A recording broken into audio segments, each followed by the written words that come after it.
mean to be the bearer of bad news, but terror and doom looms from error and sad tools. Comparison to that dude, I'm mirrored in that too. They scared of my bad moves, but I got a bag too. You better get back, move, because the missiles is locked, malicious pistols is cocked. The army very different from cops. I observe, I listen and watch. Hall of Fame, the way I'm pitching the rock. The same shit from the lip, just a chip from the block. Nope, see, you niggas ain't ready. Nope, you niggas ain't ready. Revelation, contemplation, transformation. It's Friday the 13th, and guess who playing Jason? You niggas ain't ready. Nope, you niggas ain't ready. Nope, you niggas ain't ready. Revelation, contemplation, transformation. Friday the 13th, and guess who playing Jason? It's me, nigga. I seen it in my crystal ball under the mistletoe. I seen this shit crystal clear. They feel like they getting close. The timing already here. They feel like I didn't know. My ancestors had me prepared. I'm using a different scope because the missiles is locked. Malicious pistols are cocked. The army different from cops. I observe, I listen and watch. Hall of Fame, the way I'm pitching the rock. The same shit from the lip, just a chip from the block. No, these niggas ain't ready. Nope, these niggas ain't ready. Revelation, contemplation, transformation. It's Friday the 13th, and guess who playing Jason? It's me, nigga. Nope, you niggas ain't ready. No, you niggas ain't ready. Nope, you niggas ain't. Revelation, contemplation, transformation. Friday the 13th, and guess who playing Jason?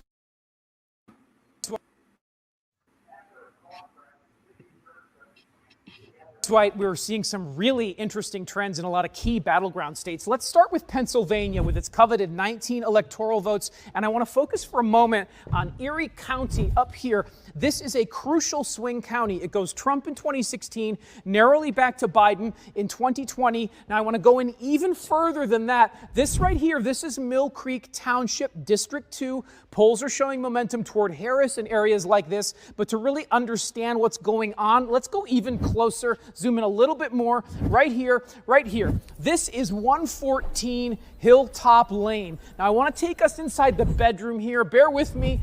There we go. So this is Nick Camden, 37-year-old registered independent. He goes Hillary in 2016, Trump in 2020. Which way is he going to go in 2024? Really hard to say at this point. It's pretty early, but we know it's going to be close. And Jason, what are you seeing inside this person that might indicate movement one way or another? So this is just a very ordinary Rust Belt body, small town values, predominantly white. It's got the lungs, it's got the vascular system, the heart, but I actually want to show you what's in here.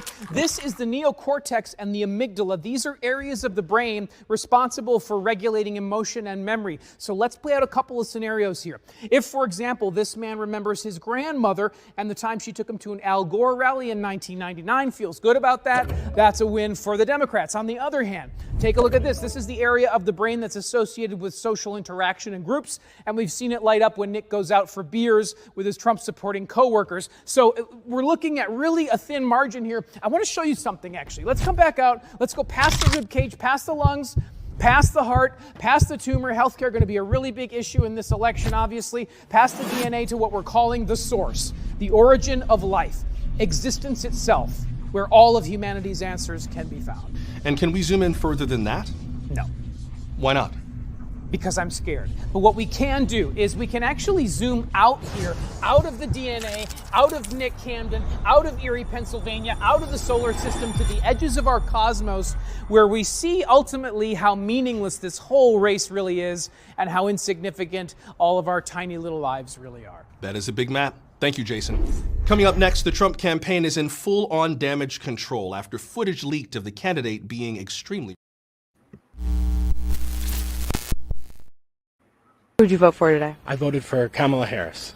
Why is that? I have 3 daughters, 4 children overall, and women's rights is pretty important to them and my daughters. Sorry, I'm getting a little emotional about that. I didn't think that I was going to do that, but just their bodies, their choice type of a mentality. I want them to grow up in a world that's welcoming to everybody. So yeah, that's why I cast my vote today.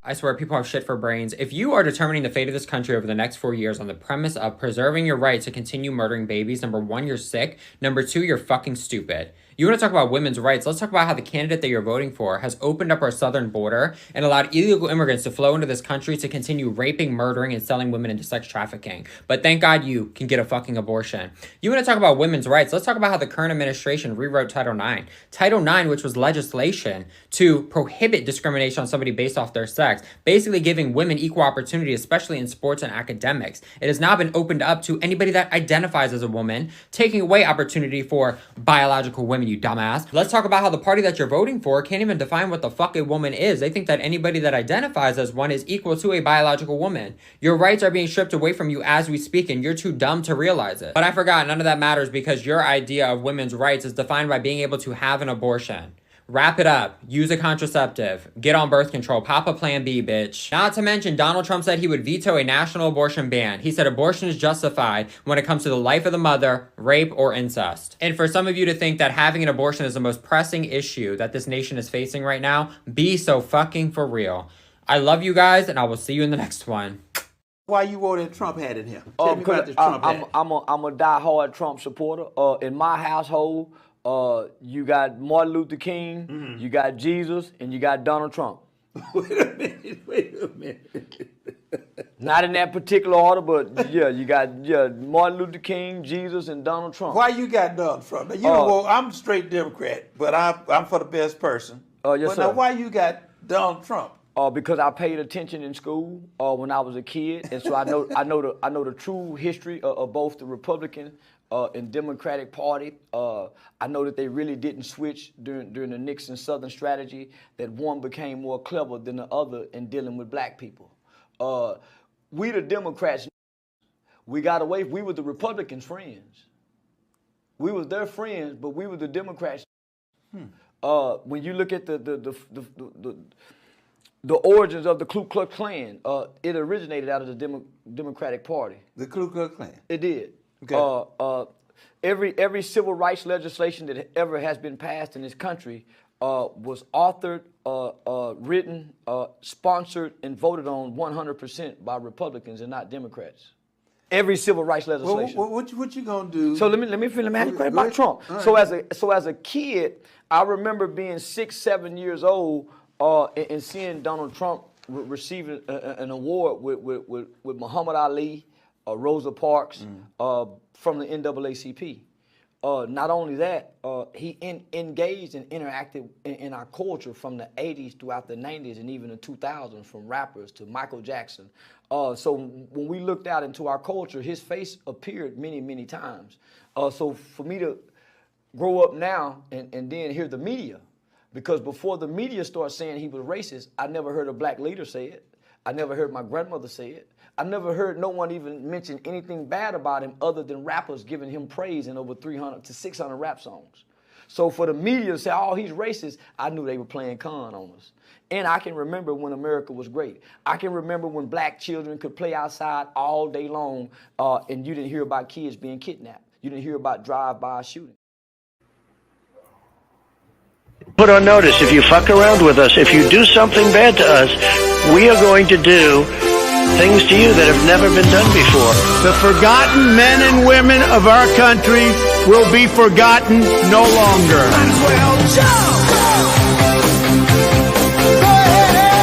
2024 is our final battle. They stole our jobs and they plundered our wealth. The future does not belong to globalists. The future belongs to patriots. The activation word, Ronald McDonald. We will drive out the globalists. All patriots go. We will cast out the communists. America will start winning again.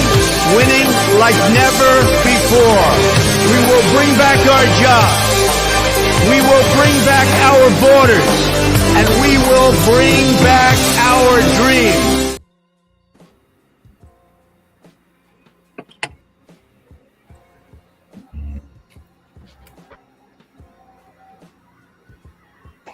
Peace to the tribe, peace to the collective, man. We here with another video, the spiritual meaning of the 2024 election. I'm here with the initiates, Dark Sacred Serpent, AD, here to just monitor this election, see what's going on, but also give some occult wisdom tied into what's happening in real life. You know, people try to separate spiritual from real life. In this video, I want to attempt to combine the spiritual and the physical. So shout out to y'all. Make sure y'all like the video since y'all here. Share the video since y'all here. Subscribe to the channel if you haven't already. What's up, AD? What's up, Serpent? Yo, what's the word? How we doing, chat? How we feeling tonight? Drop a flame if y'all ready for this loaded, packful presentation.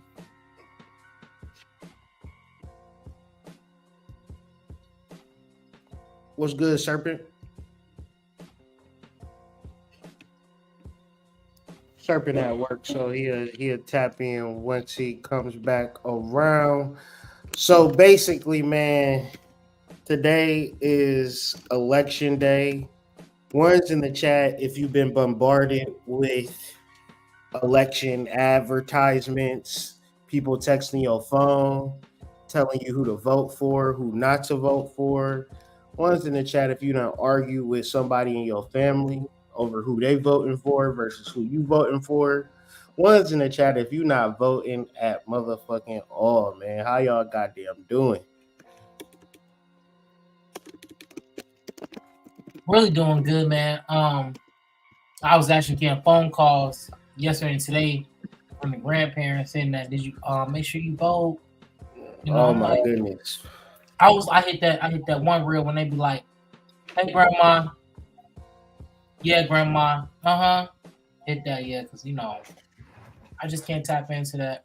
I'm too busy trying to meditate, trying to get some goals going and getting caught up in this election. I was gonna say presentation, but you can say it's a presentation. Yeah, so it is a presentation. It is theater for sure. Mm-hmm. It is occult rituals for sure. So I personally like dealing with this type of stuff because it lets me know that magic is real, because Kamala Harris is an occultist, Donald Trump is an occultist, and they do high-level magic in a modern time. I do so too. So these is more like peers to me than like government officials. But what's up, Serpent? How you feeling today? I'm good, bro. Gucci. I'm just here to be a fly on the wall and watch you do your thistle. Sacred Serpent, Sacred Dark Serpent, FlameOn.shop. Holla at your boy. Let's get to it. Man, so the purpose of this video is to help people tap into their magic, because people will ask, who are you voting for? And for me, I'm just sitting back like, man, this is amazing, really, to see how much magic is being put down from Kamala Harris and Donald Trump. We talking biblical things. We're talking about science fiction, time traveling, extraterrestrials. It's all here in this election. So when people say, you know, I'm not dealing with it, I find that hard to do because every day I'm getting a text message. Every time I use any type of media, I'm seeing an ad on who to vote for and who not to vote for. And the talking points is crazy.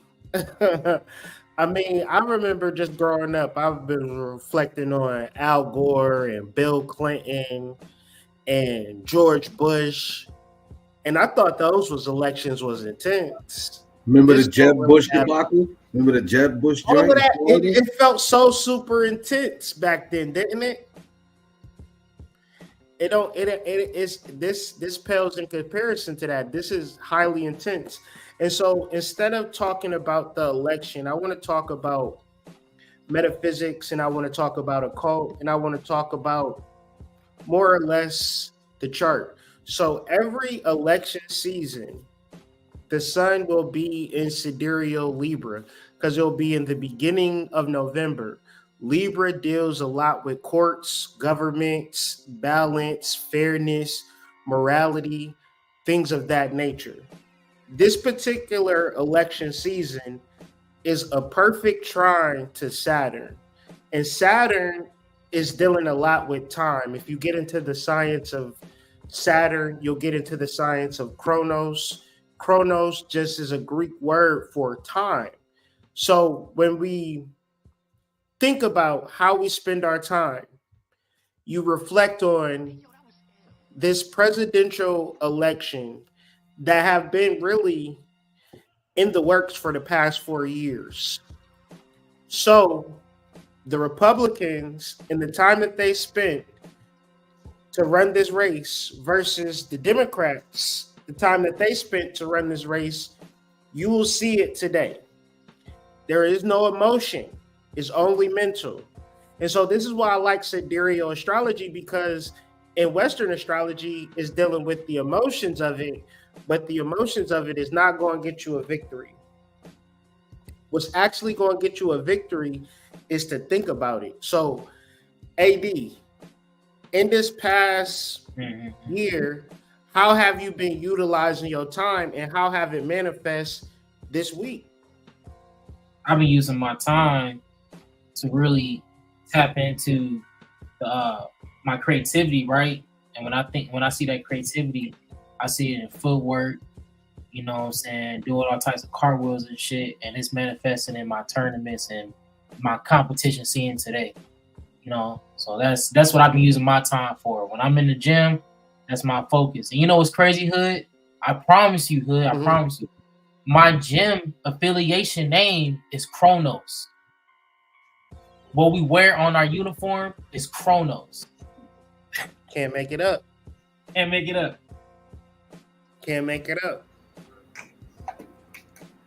Yeah, spiritual development, business, work, in that order. Again, spiritual development, business, and work. I really don't invest my time or my emotions in anything other than that. So that's why it's interesting for us to be able to observe this from afar and still be able to witness, you know, all of the potential crash outs. But again, like I said, cultivating my spiritual development, my business, and my work. That's it.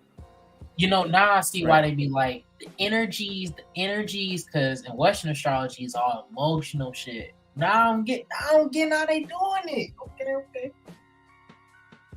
And really think about it though, because if you are mentally balanced and you're not caught up, and when you get into the science of how they're utilizing emotions and it's not working, is because there is another level to life. There is another level to it. And it seems as though I had a vision that this is not all good when Trump get elected president, if he get elected to be president, because he's gonna make himself a king.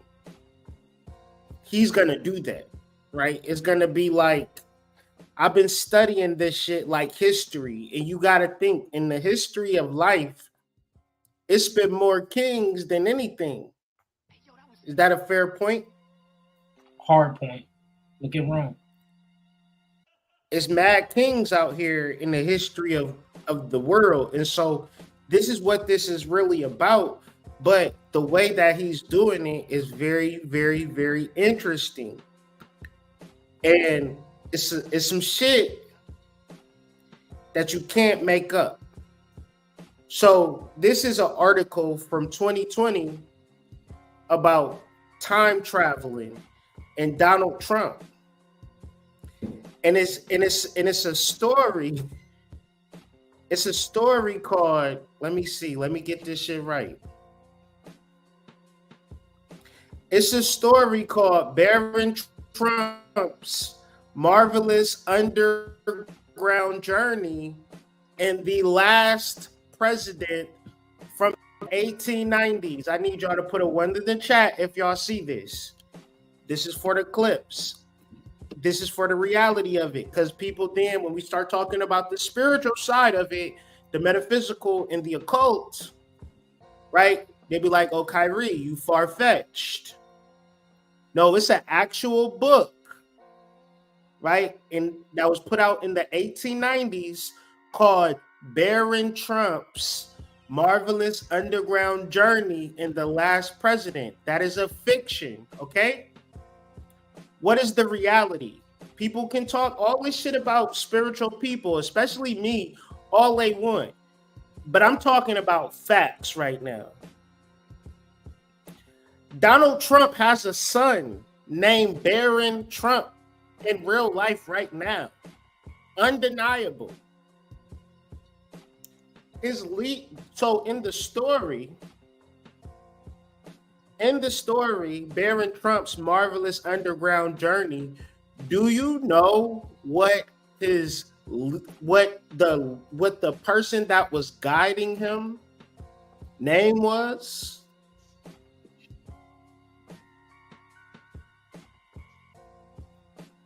What was it, big dog?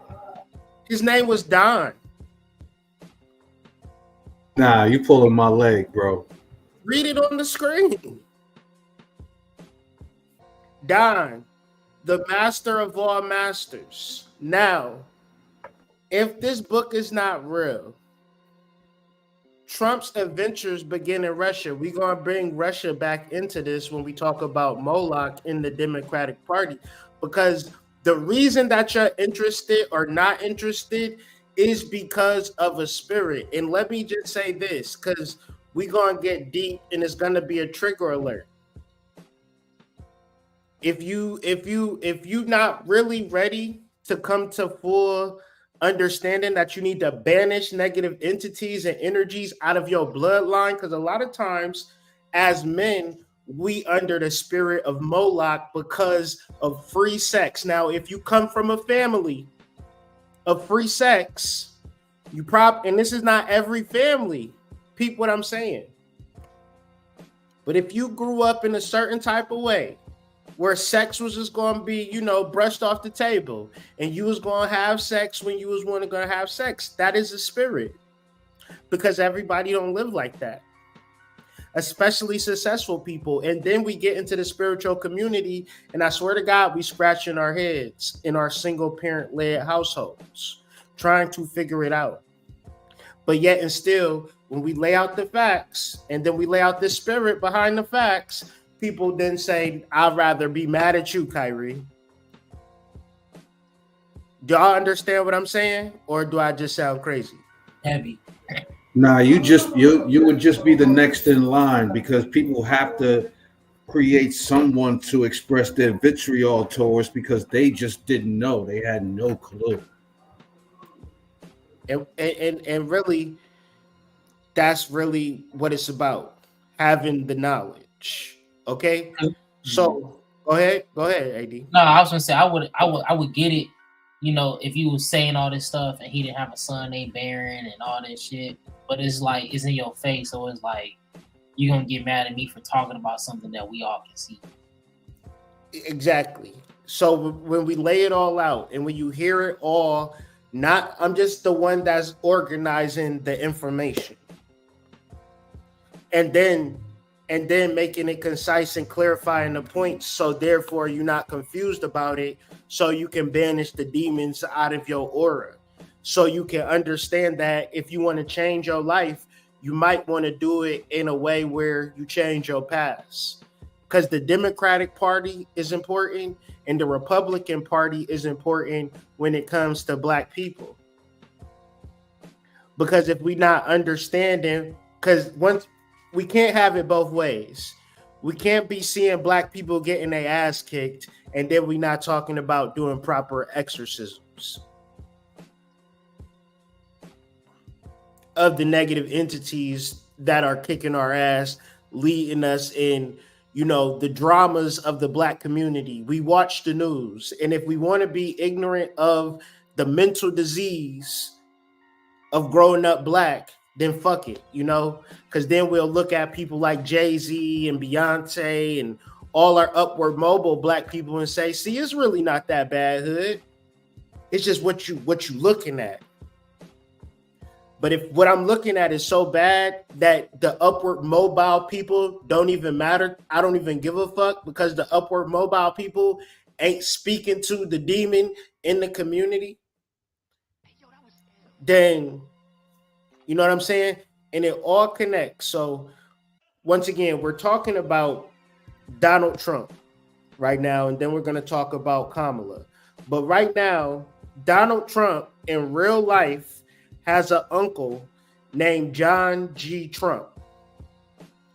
John G. Trump, I need y'all to really go through this article with me real quick. It's not long and drawn out, but it's to make a point. And everything that I'm reading is fact. So Nikola Tesla was found dead in 1942 in the New Yorker Hotel. At that time, he had all of his papers. He was living at this hotel for like 8 years. So all of his technology was in this hotel. He had 2 rooms. When he died, by mysterious circumstances, Dr. John G. Trump, Serpent, you see Dr. John G. Trump on the screen? Hey, He's you not see here, Dr. but I you see it. Yeah, I see it. He was the one that studied. He was the one that studied Tesla's papers. Now, that's not the important part. The important part is this.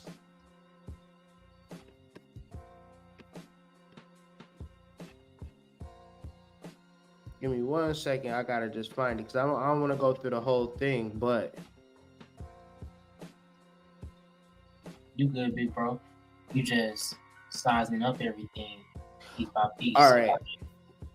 So in 1952, the U.S. court declared this is his nephew, the rightful heir to his uncle's estate.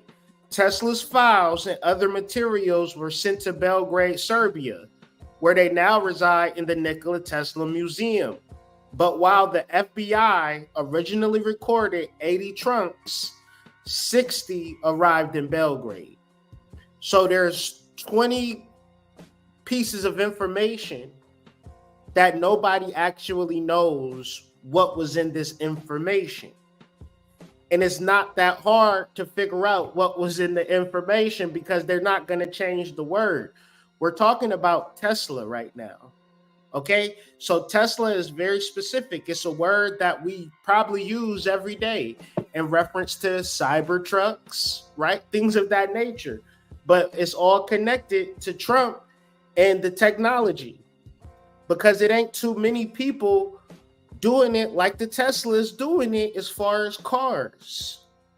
As far as like getting the culture behind a vehicle, it's almost like the new version of like Henry Ford and things of that nature. So basically what I'm saying is John G. Trump got technology from Tesla and didn't report it all to the heirs of Tesla, and nor do I think he reported it all to the government. I'm imagining that it was some things that John G. Trump understood and didn't share with anybody except his nephew, Donald Trump, which they started something in 2008. Give me 1 second, right? Tesla Incorporated. Would be cool if they just sold like, nuts and bolts, but no, they selling actual electrical cars, cyber trucks. They just had the expose with the vans and the robots, right? All of this is representing of technology that everybody just don't have clear access to. And where does it come from? In my personal opinion, it come from Nikola Tesla, who gave it to Trump. Trump then somehow worked with Elon Musk. Because now, when you look at the election and who's working with Trump to really see it through is Elon Musk. Because what did Elon Musk do that was so significant to this particular campaign? Elon Musk bought Twitter. And when he bought Twitter, one of the first things that he did was bring Donald Trump back on the platform. Because if you remember in 2020, they were doing a lot of censoring online. You couldn't just post stuff online back then. They was taking it off.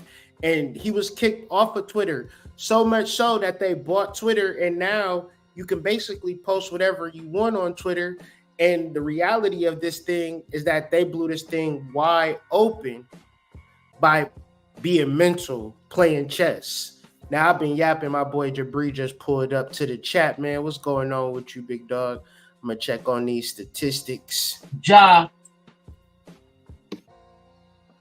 My boy, you there? He probably stepped away. We gotta reword the poll, big bro.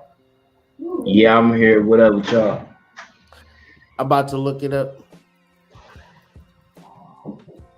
Oh man, we just observing this United States election, talking about the spiritual implications and spiritual dialectics. What's good with you? Man, nothing much. Just left the gym, took a quick shower. Now I'm here. Up since 4:15. You can use that. The guys worked hard today. Everybody went to the gym. Love to hear it. Yes, sir. So what I'm gonna do now, I'm gonna play a video and put some ones in the chat if y'all can hear the video. Like the video if you have not liked the video yet. Now we gave the baseline for Trump. We're about to just give the baseline for Kamala. But from this perspective, we're going to start it off with a video. I'm going to let it play for about 2 or 3 minutes and then open it up for discussion.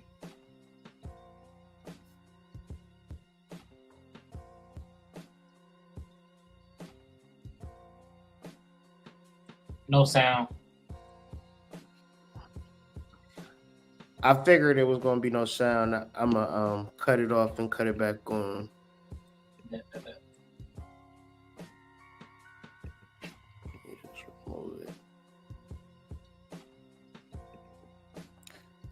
Let me know if it got sound now.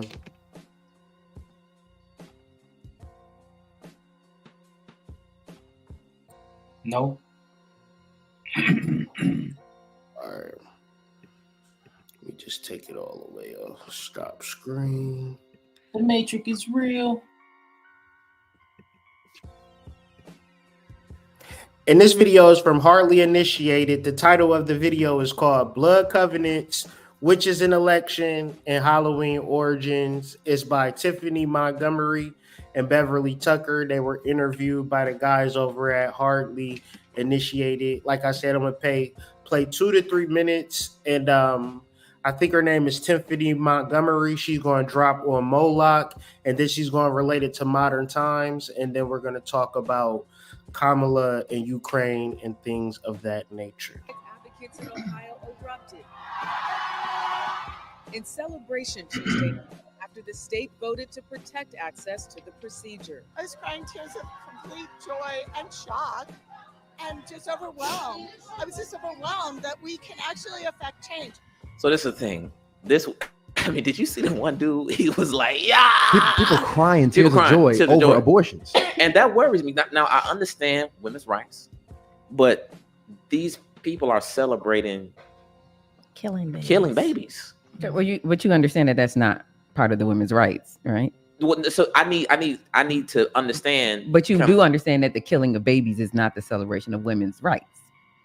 Okay. I'm assuming. Women's right is the right to vote, the right to have a job, the right to be paid the same that a man is paid, the right to be able to go out and start your business or be whatever, but it is not the right to take another life. That's not how it's spoken about or marketed. Well, it's not right, but maybe it needs to be better defined as to what, I think that's intentional, right? It is. That's the propaganda. This is women's rights. So let me say this, right? In the Bible, there is a God named Moloch, lowercase g. Moloch is spoken about in the Old Testament, Old Covenant, and also in the New Testament, New Covenant. He's talked about in both covenants. Moloch was the god in the Bible that was assigned to kill your children as a sacrifice. Maybe you wanted more money, maybe you wanted love, maybe you wanted fame or fortune. You sacrificed this child. Well, you may say, well, Tiffany, I'm not doing it for this. Well, if you said I can't afford to have this baby, and you had an abortion, you sacrificed it for the money. If you say my career is really taken off and I can't really use a baby, you have now sacrificed your child for fame, influence, and to be well known. You did the same thing that they did in the Bible. Nothing is different. With that being said, there was always a consequence to the action. Now, we love to have this conversation. Well, Tiffany, God gave us free will, right? You agree with that? God gave us free will. For sure. The issue with free will, it's a beautiful thing. We thank God for free will. The issue with the conversation of free will is that free will is not free. Just like evil covenants cost. The devil wants you to think that walking into a covenant with him is not costly. It's not expensive. It is. But one of the beautiful thing about God is he lays out his covenants precept by precept in the Bible. If you make covenant with me, this is all the good that's going to happen. If you break covenant with me, this is all the bad that's going to happen. The devil doesn't do that. He wants you to go into covenant in a dream, make you wake up, forget all your dreams, so you don't know what you did. He wants you to have sex. He wants things that happened to you when you were a child that you forgot about. You can't even break the covenant. He wants your parents to leave you, so you don't even know what your family was into because you were adopted in foster care, because the devil hides the covenant that you were in. With that being said, free will is very expensive because no matter what the choice you make, it's always a consequence to that choice that you have to pay for. With that being said, the Bible says that the wages of sin are death.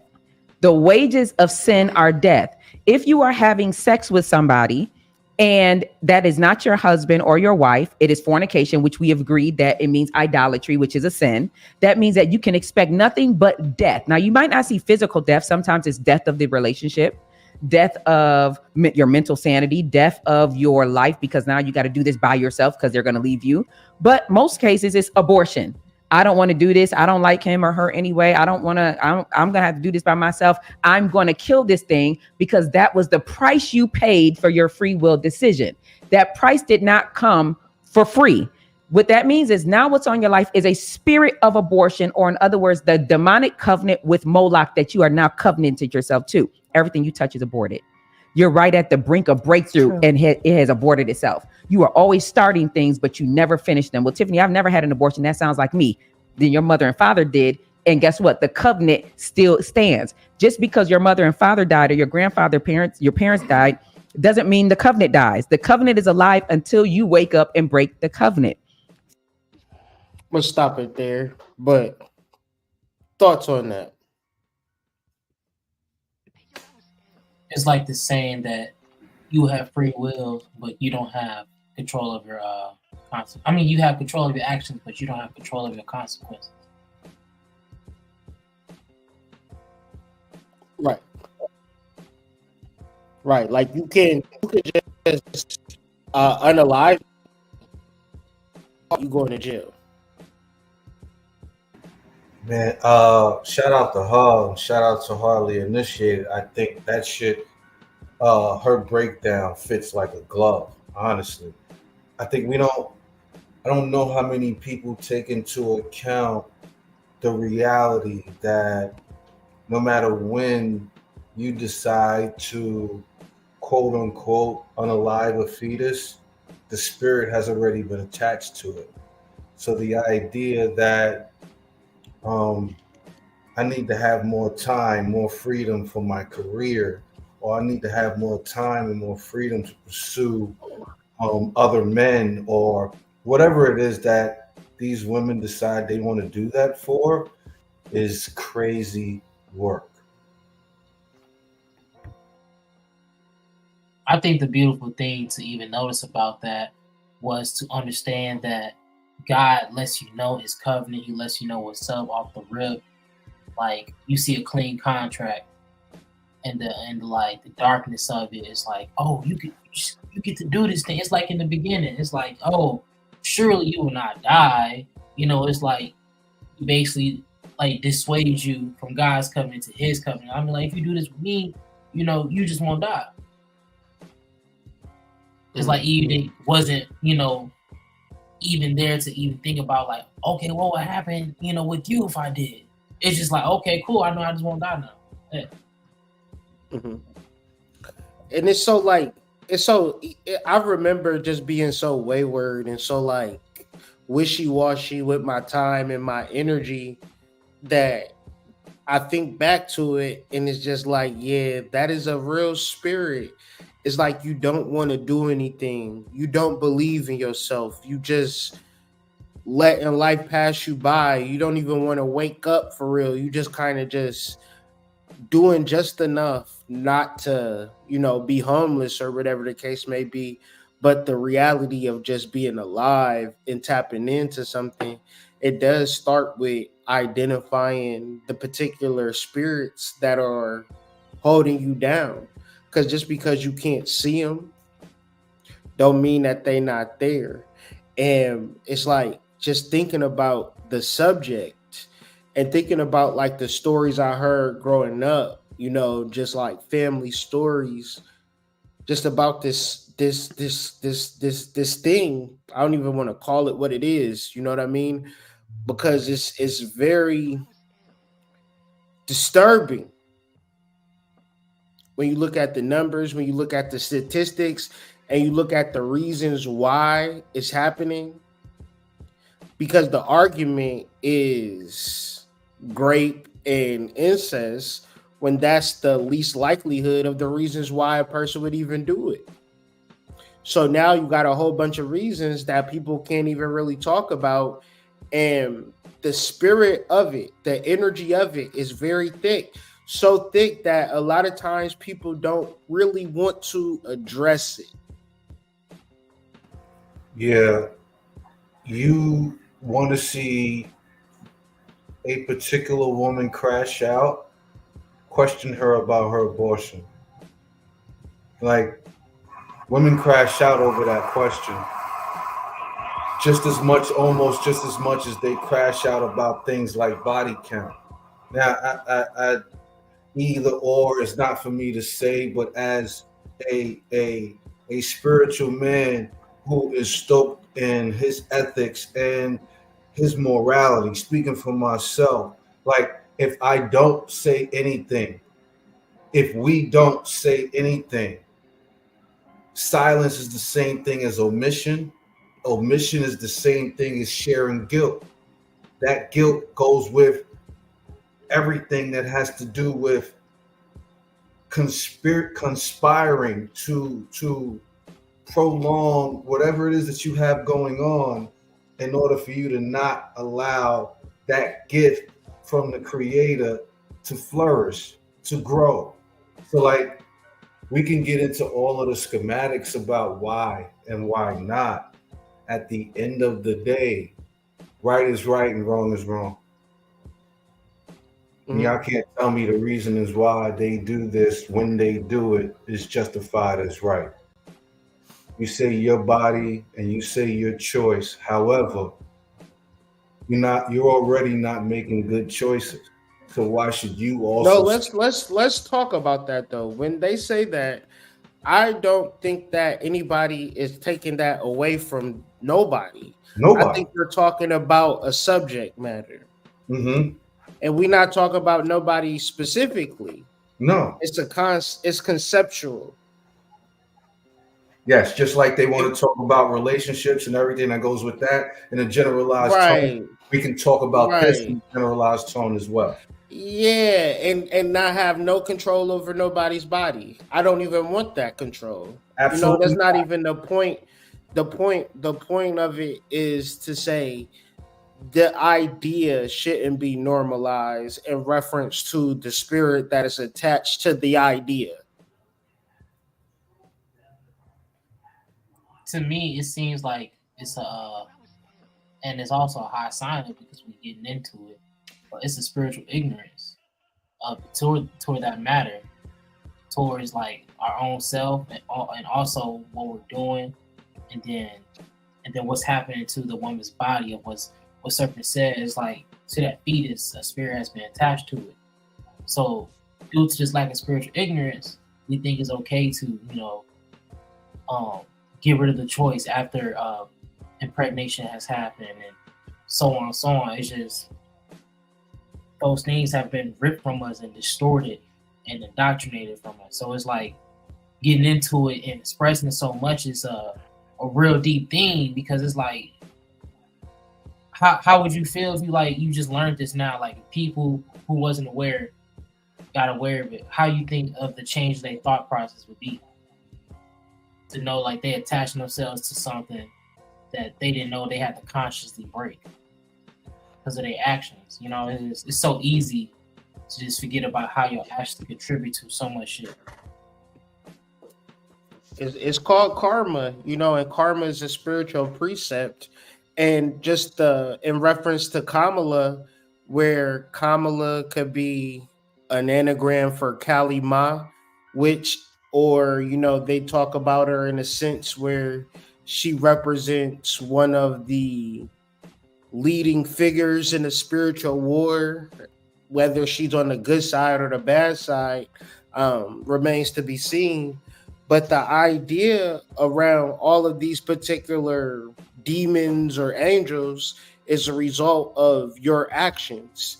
And when we talk about your actions, Barack Obama put out, correct me if I'm wrong, he put out a book called The Sins of My Father, meaning that if I grew up in a bad neighborhood and I'm fucking 5 years old, what the fuck did y'all want me to do? Turn into Michael Jackson and fucking moonwalk and get a fucking recording contract with Quincy Jones so he can play with me in a weird way, you know? It's like people, when you a kid, you have no control over the outcome of your life. So when you get into spirituality, you must individuate, especially if you Black, because of the constructs and the demonic entity strongholds that people have put on your bloodline.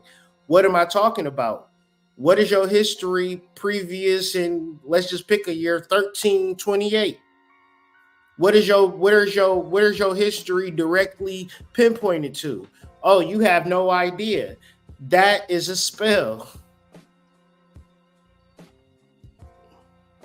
Because there are customs, there are codes that's going to lead you into a proper reality. But Black people in general don't know much about their family history. And that's by design. So you must individuate and get into a spiritual awareness. But you can't get into a spiritual awareness when you got low entity, demonic entities as a stronghold that keep you watching porn, keep you on the dating sites, keep you on Netflix. You don't need to do none of the shit that you feel like you just absolutely have to do. You could stop it immediately if you understood it was a demon attached to it. I think it comes down to not fearing God. Because when you look at Corinthians, it says, "O death, where is thy sting? The sting of death is sin, and the strength of sin is the law." And it's not so much, I think, abortion, but it's the capacity for sin, and it's the lack of fear of God. Mm-hmm. Yeah, it's the act that leads to it. Right? It's not even it's too far gone at that point, but more or less conditions that even allow that to be happening is just like the result of sin in totality. Mm-hmm. And if nobody and it's no fear of what God has done to you while you are perpetually sinning. Mm-hmm. So it's kind of like you cool with God smacking you over your head. You know what I mean? Like putting a knife at your neck. You know, it's like, cool, this is how it is. You know, and I think only until we have God in our life and take our hand off the wheel, you know, it's too much of wanting to control every aspect of your life and not leaving any room for God to intervene or interject, you know, because you don't know better in most cases. And I mean that the 80-year-old person, you know, the 80-year-old Buddhist monk that lived his whole life in the mountains don't know nothing, you know. And until you can understand that, and until you can understand that in the eyes of God, you're an infant. I don't care if you 300 years old, you an infant. Mm-hmm. You know, you in the custody of either the devil or God. I think you said that beautifully, bro. It's the lack of consequence that or the lack of the perception of the lack of consequence, because you have no idea that that suffering and pain that you have gone through within your life is tied to that thing, right? That thing that society has told you that you could just throw away and move on, right? That thing that was given as a gift. And instead of understanding and cherishing and honing what it is that was gifted to you, right? What was gifted to you, because you believe you could just do it again, or because you believe you are more important, or because you believe that there is no consequence to this act, I'm going to continue to commit said act. And then it makes me think, right? What about a squirrel, right? A squirrel gets some ass. He ain't get married. Is God going to punish the squirrel? Thus, is sex the bad thing, or is the actual act of like, damn, my fault, man. I ain't even mean to have your ass. Like, my bad, man. You know what I'm saying? Or I have it, and then I take care of it, and then I change, I grow, I try to adapt, I do everything I need to do to be like, I'm just a squirrel trying to get a nut, right? And now I got a baby. It's hormones that happen that make you become a better parent. You know what I mean? What is it? Vasopressin, right? Especially within men. Holding your baby, something happens. A shift happens in your reality. So with all of that being said, it's like, why give up? It's like it made me also think of like Psalms 51 and how basically man has been shapen in iniquity, and just to say what I said again, the sting of death is sin, and the strength of sin is the law. So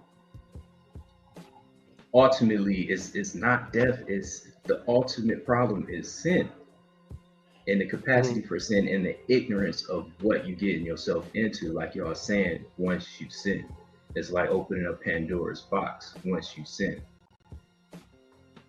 And I like how you got into that, dog, because that's one thing that's focused on people's minds. It's like the actions and what they getting caught up with sin, and then especially when you do it again, it's like, you know, a lot of people think you could just apologize and move from it. But when you really study into Hebrews, it tells you how once Jesus was the sacrifice for sin, you know, if thou willingly sin again, there's no sacrifice remaining. So it's like, it's a whole bunch of twists and turns into this. But it's like, even when you go into sin and they talk about it, you're born into sin. So you're already losing the game. Because the actions of your father and the actions of your people. And then when you're born into that's sin, that's it right there. Go ahead. Yeah, when you think about that too, now when you think about the system and how we're born in it, we're born in sin. Because now we're tied to a system that we cannot shake, that we've been born into. So it's just layers to it that applies. It's mind blowing, man. It's like you in a game that you're trying to win, but they secretly tell you how you can't win it. And it's, I just feel like it's a lack of fear of God. You know, you don't fear what God would do, or you can't see what God has done to you because of your sin, you know, because of your multi-generational sin. So it's kind of like like all y'all was saying, like at this point, you don't even know what happened. You know, you don't even know what covenant you under. Just like Tick in Lovecraft Country. You know what I mean? Like you do all this shit. You do all this shit. Think you making moves and shit just to figure out that, no, bro, we gonna use your body and your blood and your flesh. Yes, your blood and bones is what's going to end this. And he was like, oh shit, he got to crying. Like, I don't want to do it, you know. And I think as individuals, we do that every time we find ourselves in a place where damn, I could really end this shit, but I want a Ferrari. I want fuck bitches, you know. But you ain't. It's like the saying, like, are you gonna die for the cause? And most of us won't die for the cause, but we'll kill for it. But you ain't kill ourselves even. Yeah. It made me think about Agatha, where at the end you realize she ain't have no power. She just kept seducing all of the witches because the witches didn't know. And she just basically stole power. Her whole entire shit was still in power. And it's like where we're at with this thing, if we don't know who we are, if we say, man, our ancestors were slaves, we essentially as a people throwing up our hands and saying we don't know shit about who we are.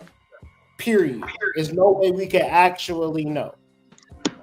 So therefore, when we look at the world and see what's put upon us as far as government and institution and propaganda, we can see our power because these people are clearly stealing our shit from multiple layers. And energetically, the reason why I'm having these types of conversations because it don't take a lot of people to dismantle this whole shit, because we've been dismantling this whole shit for years. When we stepped into this thing, life wasn't the way that it is now, right? We always are changing the internal world by knowledge of self because it don't take much from us because we've been here for so long. Our mental is very powerful.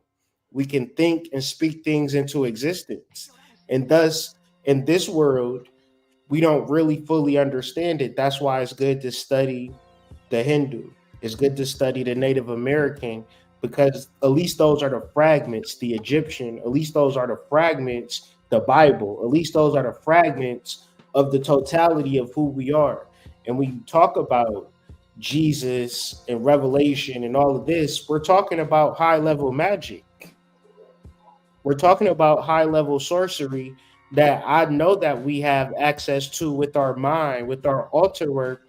And when you look at Kamala, her name is Kamala. Like, how she was a persecutor in California.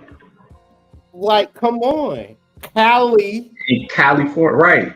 California, and she was fearsome. She was fierce. He was a prosecutor. You know, like he was locking niggas up. Let's just say it like that. Like, and people don't like that, right? But that's why people don't get with Kali, because Kali is a dark goddess. Like, she will step on your ass, but she's also worship. So from my perspective, I gotta look at it from a holistic perspective. Like, I can see the negative aspects of the abortion, but I'm also looking at Kamala like, girl, what you got with you?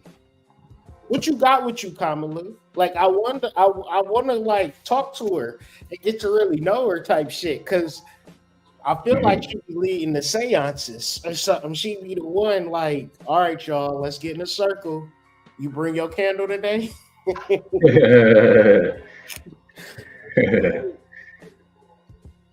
Because her name is Kamala, and Kamala is Shakti, Lakshmi, the root chakra. And when you have a relationship with Vishnu, Shiva, when you have all of this energy and this time, and I hate when people say like, well, what did she ever accomplish? Well, she was a prosecutor, she was a senator, and now she's running for president. If that was a nigga and you said that about him, you'd be like, oh, that nigga pretty impressive. Like, I like him. You know what I'm saying? She only like 60, 61. Yeah, she's not that old with it. You know what I'm saying? And what people forget, you run every 4 years. And what people forget is what we talked about the last show, and that was like, you can't, when you put in the work, people can't deny your work. Like, when you actually working, you getting things done. When people try to talk about you, then they look at your resume, your stat sheet. You might step on that line with them and lost or whatever, but at the end of the day, they can't deny what you did. So it's just like, it's like when people bring up the whole Michael Jordan, LeBron, then people gonna be like, these rings, that ring, this shot, these passes. They always go back to what they did on the field and they work.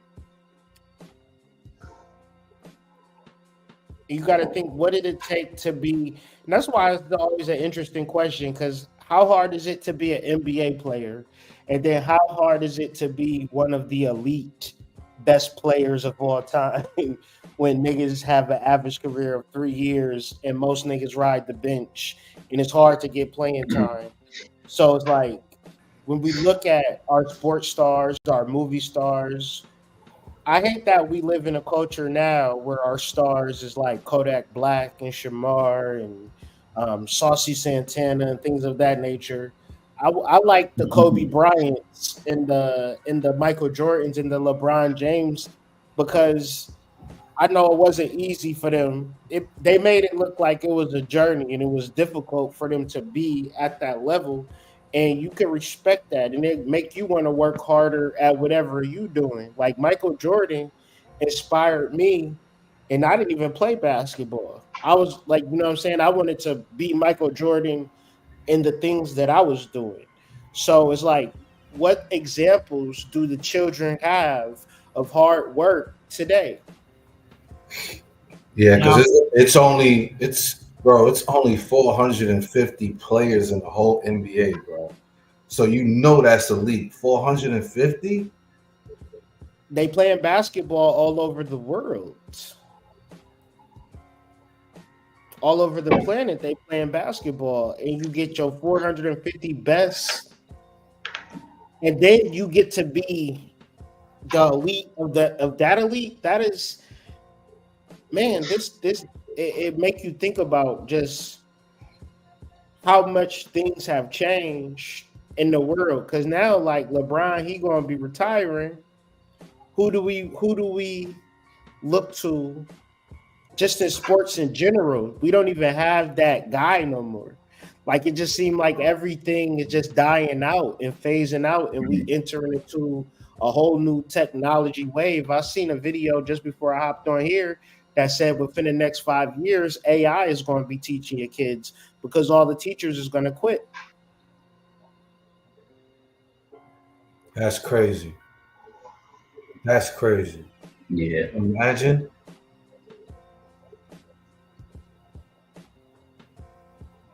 Yeah, there's only 1,696 football players. Yeah, that's what I liked about Kobe. He always talked about Mamba mentality, having a type of literally a certain mindset. And I remember this one time I pulled a Kobe, and he did this with a friend. He was like, they was both teammates. He was like, the friend was like, come on, hang out, come out, whatever. And he was like, all right, man. But, if I hang out with you, you got to hang out with me. You know what I'm saying? He's like, I bet. Next thing, so they hang out. They stayed up late, whatever. All I know is he got bro up. It's like 4 or 5 in the morning. They stayed out almost at 2. He's like, what we finna go do? He says, my turn to hang out. We finna go practice. And I pulled that on the buddy because it's like when you know you got a certain mindset and you hanging out with people and people be like, let's do this and that. You be like, all right, you gotta do what I do. You gotta show people how you run so they know the program. And that's what I loved about Kobe. Mm-hmm. He always set a standard for the people that was around him. He was an example. He didn't try to lead people or do anything. He was just like, this is how I get down. You can rock with me or not. He didn't try to convince people to do the work. He just did the work. And everybody wanted to be like him. Yeah, that remind me of Jordan too. I remember in the Last Dance docuseries, he was talking about people was talking about Jordan was so mean, he talked so much shit. And Jordan was just like, man, hey, if you don't want to play like that, then don't play. He was just like, nigga, I don't care about nothing. I'm running through walls with this shit, and if you ain't gonna play like that, why is you on the court? I was like, man, that really stuck with me, Like if you gonna half-ass some shit, you gonna get rolled over by somebody that's really about that shit. Just like a street, suburban kid want to play street nigga. You know.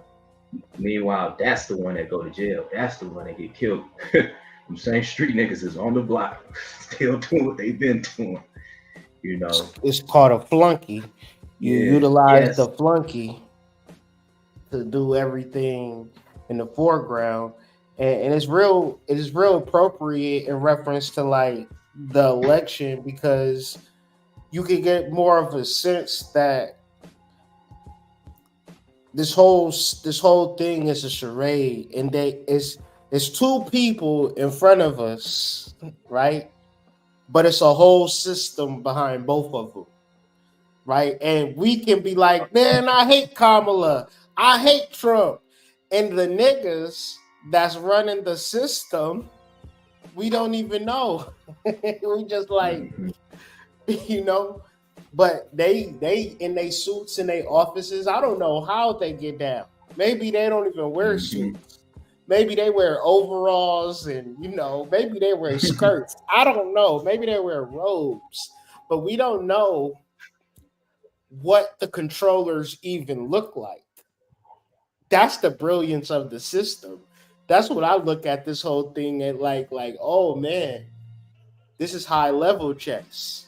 Yeah. Because they can get hundreds of millions of people to cast a vote on a person and forego the whole, you know, billions of dollars go into these particular things.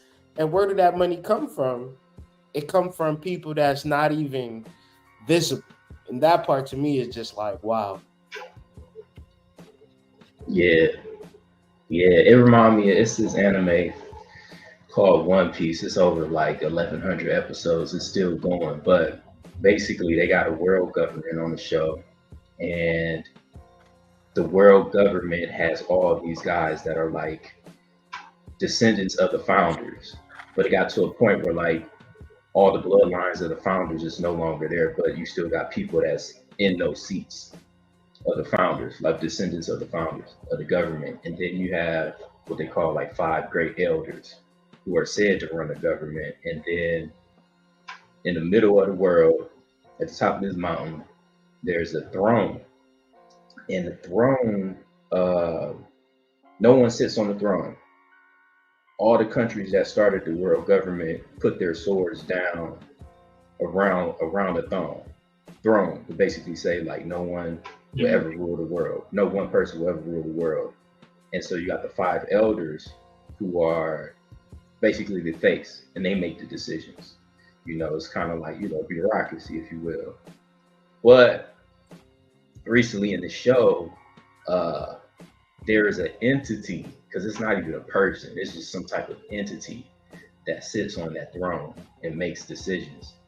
And but nobody knows who this entity is. Even the 5 elders barely know who they are, barely know who it is. The rest of the people on earth don't even know that it exists.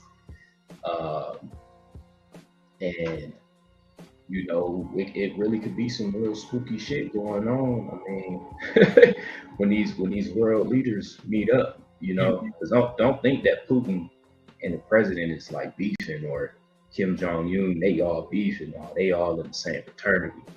They all cool with each other, you know, they all, you know, work with the same entity, you know, whatever they told to do, they do it.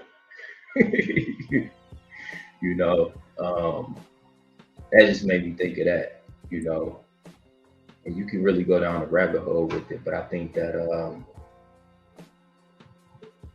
if you just focus on yourself, put God in your life, put your soul in your life, I think things will start aligning for you, you know, because the only reason why the system works is because we're out of alignment, you know. We are out of alignment, and it's easy to fuck somebody up, you know, when they walking backwards in the dark, you know, during a blackout, you know, and they got night vision, you know, right. They can do whatever they want to, whenever they want to you. And that's exactly what happens. That's exactly what Man, happened. that's real. That's real. Like it's like it reminded me of that movie Bird Box. Was it called Bird Box? And they was walking around blindfolded trying to get to and fro. Yeah. Yup. And they were like blind or blindfolded or something like that, or they couldn't open They was their eyes. blindfolded. They couldn't see, but they had to like move around. But it was people around them that could see. And so you at a disadvantage. We are at a disadvantage. If you're gonna tell me money is gonna bring us into a disadvantage, will bring us into advantage, well then give me some money. Okay. And if you're not gonna give me no money, then how is that an advantage? We need to understand spiritual development in a way to contact the God within. That's going to give you an advantage in this matrix. When you operate like that, these people can't see you. They can't touch you. They can't mess with you. All of your sins are going to be reversed. All of your curses is going to be reversed because that is the light that is within you. That is Jesus coming to save you. You got to get baptized. You got to banish all of these negative energies. You have to, because otherwise you're blindfolded. You just have to do it. And so in this landscape, right, people is just going to try to skip steps, right? And just like, I do readings now, or, join my this or join my that. And I'm took this class and done all of this shit. And it's like, when you talk about how they're giving it up in real life on the integrity side, people, fall short in that area a lot of times. And if you didn't fall short in that area, you wouldn't even need a reading.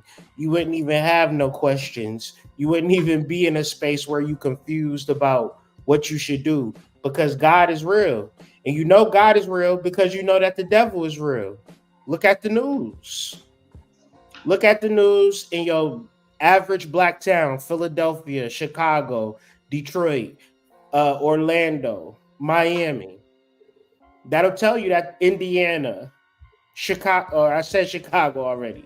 Say Chicago twice. Shit. Yeah. Mississippi, Alabama, Memphis. You can't tell me that the devil's not real. You done seen too many moms cry. So if the devil's real, that ultimately means God real. And what Jabri, you keep saying how people is afraid of God, man, that shit is so real. People not afraid of God, rather. Right, yeah. Like, that is so real. I say it all the time. I really say girls don't believe in God, but I'll be saying it as a joke because it just don't seem like they really care about God for real. Like, it'd be like, I remember being with this one chick. It's like, I don't think they're evil. I just don't think they really just they'll talk shit to God for real. Like if he hey man, when I was with this one chick and we talked about Jesus and stuff because she was into it, I'll just be like, I'm like, yeah, well, what's your thought about this? All I know is this hell will break loose, shit was shut down. I was like, yeah, I just got it. In Psalm 19, which was written by King David, which is the heart, we're getting esoteric. So this is from the heart. This is from the heart chakra. Who can understand his errors? Cleanse thou me from my secret faults. Keep back thy servant also from presumptuous sin. Let them not have dominion over me. Then I shall be upright, and I shall be innocent from great transgression. You literally gotta pray that you do not willfully sin, because the road of sin is death. Point blank, period.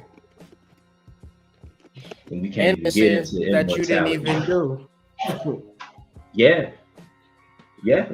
No one can see his own errors. This is the part. I think that's the major part. Like, we into my fault. We came into electric slide, or we going to the party, or we going to homecoming, or you're gonna get some ass on prom. Like, we didn't set none of these standards. So it's like when we trying to keep up with the Joneses, we have to really gotta take a step back, really, because you more or less crashing out, don't even realize you're doing it. Mm-hmm.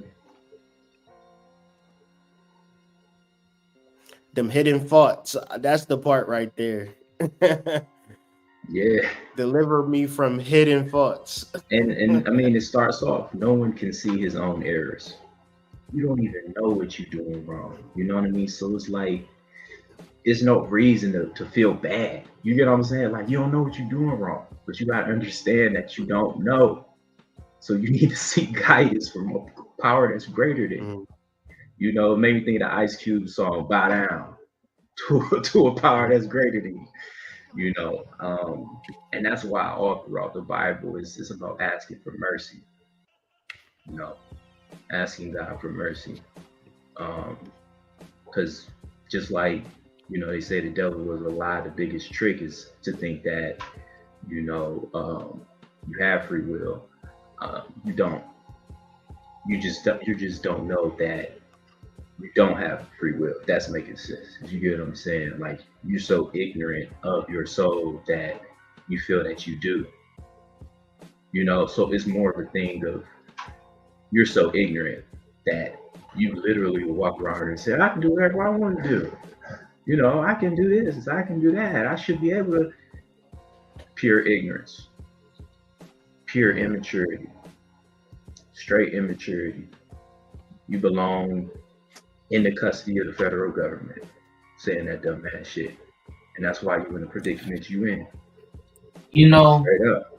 When you just say that, even before you got into the federal government part, that made me think about Dirk and how people saying he was trying to push for peace. But, if you really try to look deeper to it, he was probably a wise person and knew the fuck was going to happen to him. So he started really fearing God low key and was like, I just really don't want to go to jail. Start praying. You can say a lot of things for a front, but sometimes a lot of truth be in a lot of lies, as they say. Mm-hmm. But Dirk was really showing all these Chicago people. But then Charleston White would say, that don't mean shit. You need to have the mothers up there. You don't need to have the niggas up there that was doing it. Because Hood's talking about the devil is hearing all these mamas cry. And the fact that having those moms up there really speaking, because, when you see the tears of a woman, you hear a woman really speaking about that type of loss, people change, man. People listen.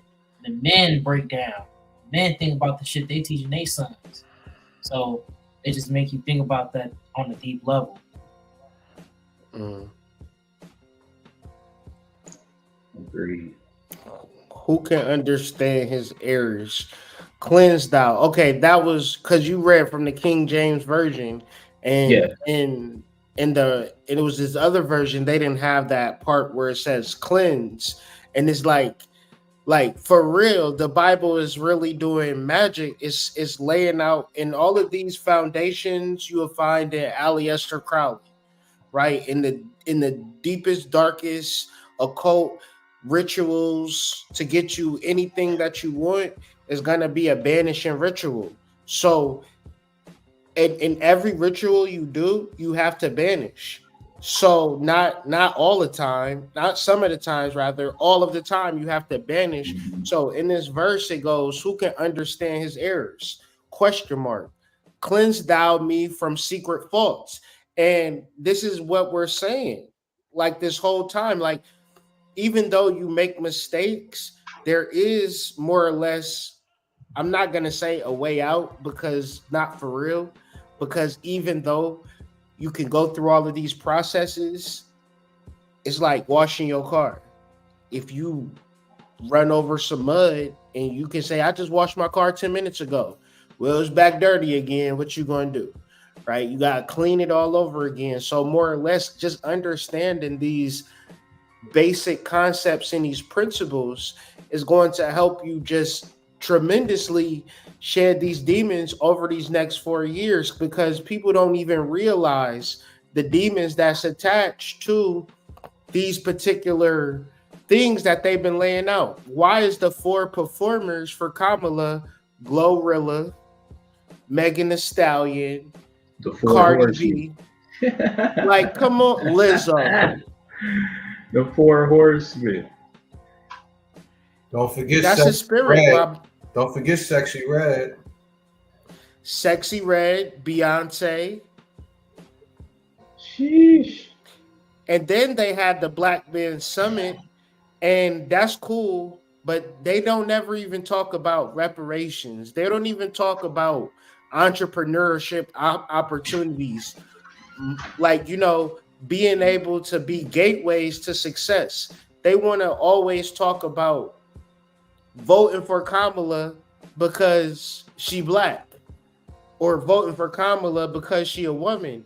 And it's like, I would vote for Kamala if she promised me an entrepreneurial loan up to $1 million that I could only spend on business.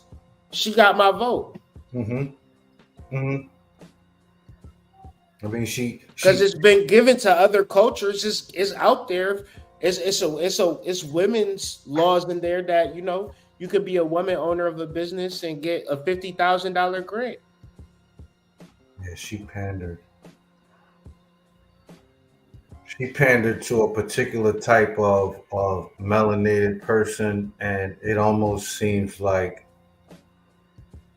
the view that in which they view us as is like just all ratchet, because I don't see anything else, right? Like, I didn't know that a hip hop campaign was synonymous with being the leader of the free world. Like, I didn't know that that was a thing. I'm just trying to conflate Glorilla to governmental policies that's going to lead us into motherfuckers yelling, hold on. Bro, it's gonna be 2028. Just because you put Meg Thee Stallion in a pantsuit, like, you still had her twerking, bro. This is weird. What technologies are going to be in place in the next 4 years? You going to show me Meg Thee Stallion? Can we talk about artificial intelligence, robotics, autonomous engineering? cars? Can we talk about autonomous cars taking over the West Coast? Like, when they going to get to the East Coast? Like, can we talk about? Can we talk about improvements in education, improvements in infrastructure? Not letting AI take over teaching. Like, can we talk about something substantial, or do we want to be like, hold on, ho, hold on, ho, hold on, ho? How many factory workers stand to lose their jobs? How many have already lost their jobs? How many companies are going out of business because those jobs have been shipped over to the Ukraine, or China, or Russia, or China? Like, how many people are going to be bought out?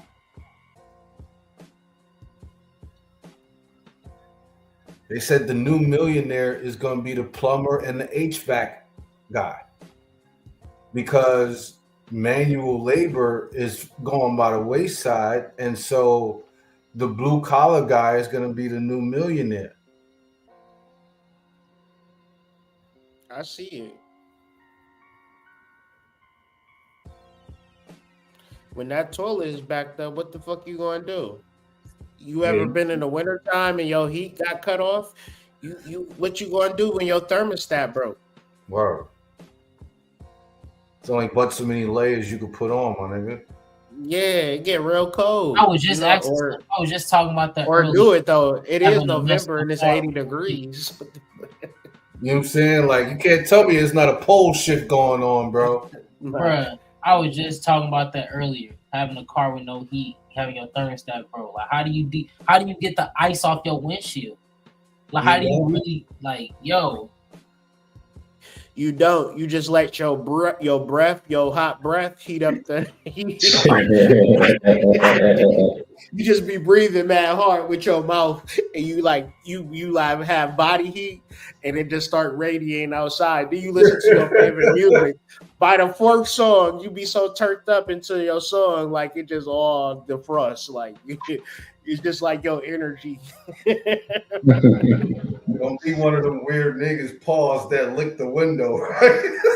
Oh man, This I shit don't gets know stuck about to the that. window. I know people that threw hot water on their windshield trying to defrost it. Yo. Nah, mechanics, all of these particular things, these careers that people actually really need, it's still a way out here, you know, and being very practical, being very. Now, it might not be sexy. It might require a little education, but it's still a way out here. You just got to get off, not really get off the tech, but get off the tech. The tech really is going to be, the tech is distracting and it ain't worth shit. That's what people going to realize. Yeah, we got to figure out nuts and bolts. And by the shit time that really matters. by the time the average person realizes that shit, 9 times out of 10 it's going to be too late. Yeah, I mean the devices giving take away your kid on the iPad right now, snatch it away from that little nigga right now. Just snatch it real crazy from him and tell me that nigga ain't going to melt down. You will see it crash out. Immediately talking about. Yeah. You laughing like you did it before. I don't give my kids electronics. We all okay. Like, I'm done. I'm not. They right. No, hell no. There's no need. There's no need because we doing worksheet because we was doing like the online learning. We was back to worksheets and then we playing sports after we do our work, and then by the time all that's done, them niggas is tired and they ready to take their shower and go to sleep. My kids, dog, they 9, you know what I'm saying? My older kids, 9 and 11, no phone, no tablet, no nothing, just life. You know what I'm saying? And I'm like, at first I didn't think it was possible, but like they did have tablets and shit, but I realized like it's no need for that shit. And they don't even enjoy it. It's really numbing their mind, really, you know? Turning your consciousness into applesauce. Man, fuck all that, man. Hey, throw them fucking, don't give your kid no goddamn cell phone until they about 17, 18, 16, 17, 18. Don't give them no fucking tablet. You not a good parent because they not crying, because they watching fucking some shit on their tablet. That's a fact. You didn't succeed. That's a bar right there. You're not a good parent just because they not crying. That's a bar. Yeah, we got to get off that. We got to get off that moving into the future. We got to look back at this whole little period of time. Like, yeah, we going back to how we grew up. I ain't grow up with no fucking tablet. We was outside with it, just doing shit. Like, even if we was doing productive shit, like playing sports or whatever, like social interactions, riding your bike somewhere, just doing something, like figuring that part out. Like we can't put our parenting onto the technology. We got to get down and dirty. They gonna have meltdowns. They gonna. My kids trip the fuck out, man. But you know, they over it though. You know what I'm saying? It's tough. It was like weaning them from heroin, nigga. Like that's what it was like. Yeah, in real life. As a parent, you need to see that, right? Like if you don't see your kid throw a tantrum, that's a problem. That's a problem. You need to understand where their mind is going and what they're thinking about and how their emotions get them to a particular point in order for you to understand how to get them back from it. Like you need to see that shit. Or else their boyfriend gonna see it when they 25 and you be like, Mom, can you bail me out? Like what? Like you see in the chat if you ever had to call your parents to come bail you out because you those memes, you see those memes online all the time about those girls who melt down every time they get caught cheating. Like they just melt the fuck down, bro, because you know, they can't hold up the facade of the lie no more. Like, go fucking batshit crazy. Like, yeah, because They probably never had to cry, or never cried really as a fucking kid. Nobody paid attention to them. No understanding the consequences. Kids need to understand consequences, and you need to see how your kid deals with consequences. And I like how you talked about that schedule, because some of the kids that come to the dojo and train, most of them are homeschooled and their parents are with them and stuff. And after they get done doing their things, they'll let them go to grappling, and they'll be having fun. And then we'll have games and stuff for the kids to do that's physical and all that. So that's pretty cool. You was rapping about that. Yeah, man. Technology will not raise your kids right. It's gonna fuck it up. Like it ain't like I seen a kid have a meltdown, and then the parents gave him the tablet so he could calm down. And I'm like, don't you know that's just how motherfuckers do with heroin? You know what I'm saying? It's the same exact thing, man. So yeah, man, we gotta actually look at this thing and really be progressive in our own right and be very holistic and like understand. I guess really I want to bring it back to the astrology of the day. Now that Jabri is here, the moon is in Ophiuchus, and got Venus in Ophiuchus as well. And really just looking at the energy for today. So we can look at this day 4 years from now and, you know, really, because this time represents new beginnings, Sun trine Saturn. If you look up astrologyking.com, look up the transit for Sun trine Saturn, because Saturn dealing with the time and the Sun really dealing with your expression in its higher octave and how you show up for the community.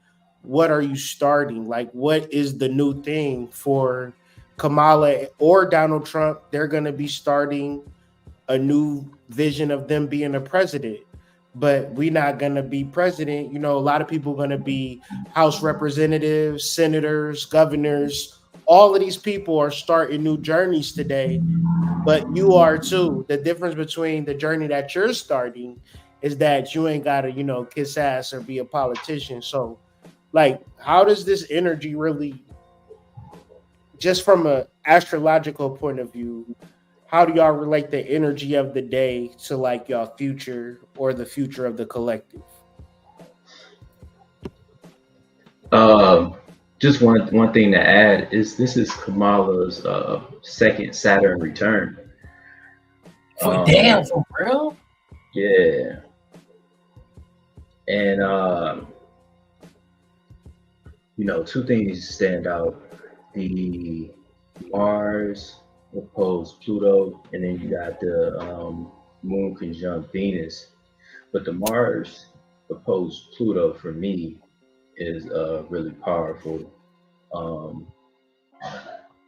Just speaking from, you know, that real inner self-love, you know, with not turning your back on your spirit, you know, not turning your back on your soul, really putting forth effort, you know, in the name of love, you know, because that Pluto in Capricorn is going to take you to a place that you never ever dreamed of. And I think it causes a lot of frustration. Pluto opposed Mars, but Pluto and Mars be on the same type of time. It's just Pluto is a little bit more thought out. You know, it's a little bit more of a script, whereas Mars is a lot more, you know, straight to the point, in my opinion. And then Venus conjunct the Moon speaks to, and Ophiuchus at that speaks to, like, man, I would say it speaks to like healing,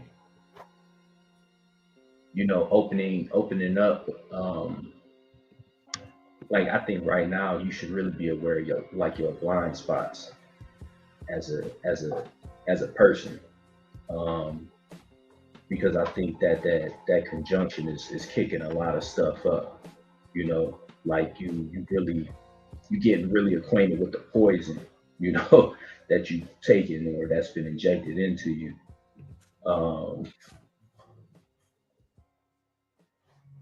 Yeah, I mean, and then you even got Neptune at home in Pisces, so it's a lot going on, you know, that just speaks to breakthroughs. Yeah. To me, Yeah, it's like a because breakthrough. because that Neptune Pisces is squaring with the moon, so it's like when you think about what's going on right now, all this shit happening is like a big illusion, but it's causing all that confusion. So it's like being able to deal with this confusion and this emotional insecurity that could be happening within ourselves is like a big thing that could be a turnaround. Because right, with this election happening, right, you know, whatever happens, and if you're into it or not into it, things are going to happen. It's going to affect you. And it might bring you confusion. You might not even know what to do or even start in your point. But clearing that confusion is going to be key. And that's like dealing with that 12th house energy of Neptune, really dealing with those subconscious habits, tapping into that, and not reading too hard into your dreams at this point, like, because it's so much confusing. If you're not really tracking your dreams in your dream journal, you know, don't be wondering why you're having this type of dream if you're not being consistent. And plus, with the moon and Ophiuchus, you could be doing some inner healing for yourself. So it's like you can really get rid of the confusion. Molasses. I remember I was dating this girl, and she was like, "I'm gonna call you Molasses because you just be slowing me down. I be just wanting to go to work and move so fast, and I just be wanting to just lay in the bed with you. I'm gonna call you Molasses," and that's what it make me think about this transit, because you got the Grand Trine with Mercury, Neptune, and Mars, all water signs. But if you look at the first decans of these water signs, you have disappointment and indolence, and then you have love, right, as the fulcrum or the middle point to these two opposing negative energies. Meaning that if it's like rather to love than lost, rather to love than lose than to never love at all. So back to like when we was talking about just sin and things of that nature, I feel a lot of times men and women, we really feel like, well, if I didn't just be in this toxic ass relationship with this person, I would have never, felt love at all in any place. But that's really not true. You really got to just relax and really understand the whole process of baptism, of cleansing, of restoring your energy, and really letting it go too, because like letting go of your disappointment, letting go of your laziness. Why? Because you love your future, right? And why do you love your future? Because the Mars is opposed Pluto, right? Pluto is the transformation. It's the change. You love that change. You want that change. So how do you get out of that change? You can't be lazy, and you can't have a negative disposition. So ultimately, right, it's very simple to activate Mars opposed Pluto, but you got to really be clear of what spirits is holding you down, pulling you down. Because what AD said yesterday, Lucifer, Venus, same entity. The same things make you laugh be the things that make you cry. So just get into a space where you very centered, very normal, very observant, very demure. When it comes to this particular energy, it's going to be it's a fun ride, because I'm telling you, things can change for the better when you become so deeply intentional and you're willing to do the banishing work. Right, the banishing work, the play is in, right? The Grand Trine, water sign, Grand Trine, it is happening now. Mm-hmm. So before Mercury move out of this trine energy, take advantage of it through ritual. Ladies, sit on that pot, steam that twat, do some form of cleansing and releasing, banishing rituals, things of that nature to just start over, right? Because the sun is trying Saturn, new beginning, right? But we can all be energetically, emotionally, and mentally aligned. So then our Pluto and Capricorn, which would be our ultimate physical manifestation of the work that we're putting in energetically and spiritually. And fuck whoever win the fucking election, because you still got work to do. But it's just interesting to look at. It's interesting. Even that Mars trine Neptune, that's that creative work to do that you like low-key ducking, and I feel like once you tap into that and use that sexual energy for creation instead of trying to find something to put something in, you can create a lot of things that you've been holding in your subconscious mind that you've done. And big bro, Bitcoin just hit 74. Did you hear me? On a weird note, left field, Bitcoin just hit 74, bro. Yeah, I was looking at that. I was going to talk about that. Because Trump, Elon, but y'all remember Dogecoin and all of that type of stuff that was going on. But I knew that if Trump was going to win this election, Bitcoin was going to reach all-time highs. Bitcoin its next target is 100K. It's going to reach that 100K. Like definitely. we gotta be real about this type of stuff. And so, especially if Trump win, because Trump is working with these people, man, the people that's been like on this, like, I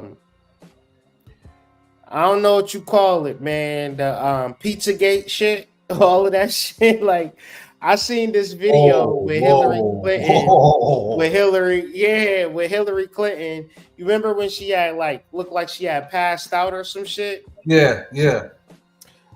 If you look closely, she handcuffed and she don't want to get into the van for real. Mm-hmm. And she don't want nobody to see I had cuffs on. Yeah, right. And when really the thing of it is that all of these people is already taken care of, and really it's a whole big psyop that's being taken place with Trump in the United States military right now, and they doing it on all levels. And so it's going to be a point in time where they do 3 days of darkness. I'm just telling you this because it's out here. This information is out here. And everything else is coming true. So, just to be prepared for this, the 3 days of darkness should take place, boom, and then everything will come out like, yo, this is what's been happening for these past 4 years. We've been invaded.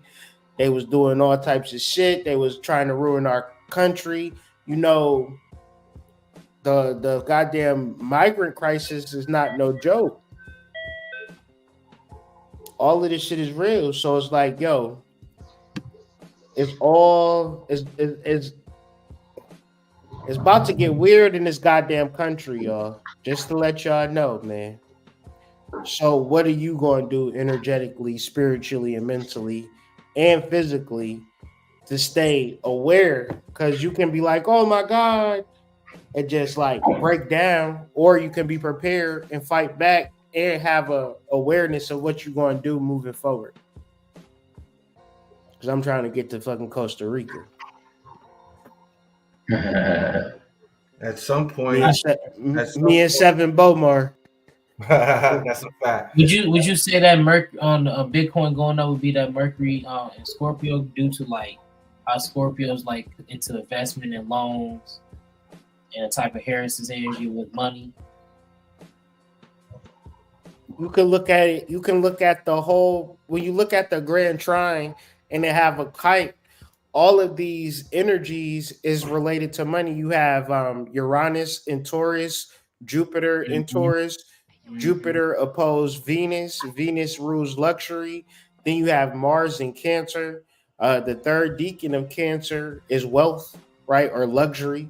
Or the second deacon is abundance. The first deacon is love. So Cancer is very centered in wealth. And then you look at Mercury and Scorpio. Mercury is money. It's about to be in the Six of Cups too. So you telling me I need to be drawing kites tonight and meditating? I got you. Right on.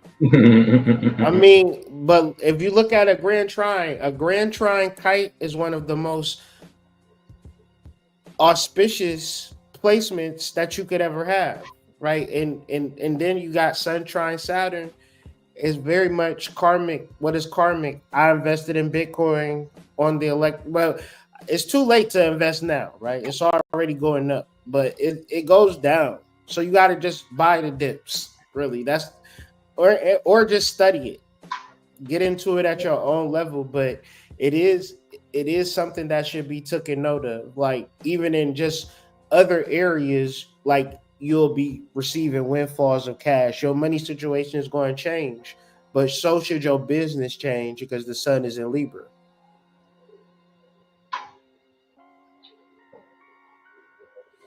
So you can file you should start a business, or you can start a business, before the full moon, right? Do something in reference to just an idea, or do the next level with your paperwork. File some, if you already got a business, I know you can file some papers with the IRS, file an S corp, so your finances ain't associated with your LLC or something like that.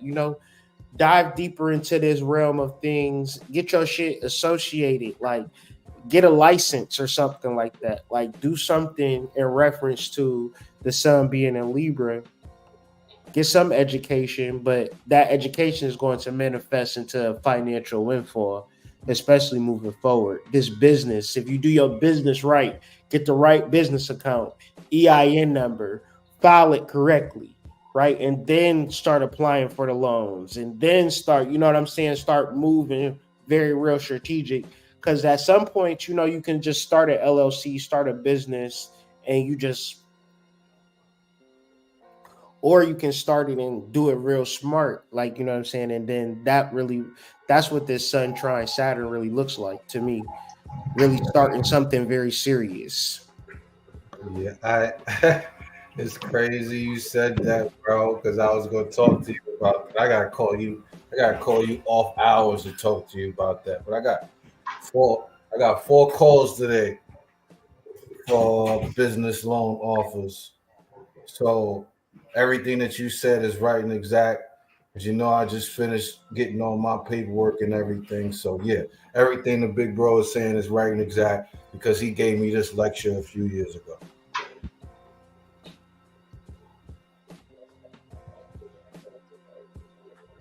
And then everything Lilith, the South Node, Vertex, and Virgo. So everything is really lined up to really line your pockets, no pun intended, is Black Friday.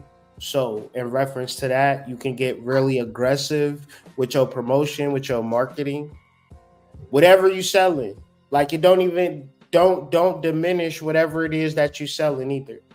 Like think about it in a way where it could be exponentially greater than the effort that you put in, if only you put in effort, right? Because the sun is about to do some amazing things through Scorpio and Ophiuchus, to whereas we're going to be so supercharged going into 2025 that, it's best to be intentional. It's best to have your business in order and not look for no shortcuts.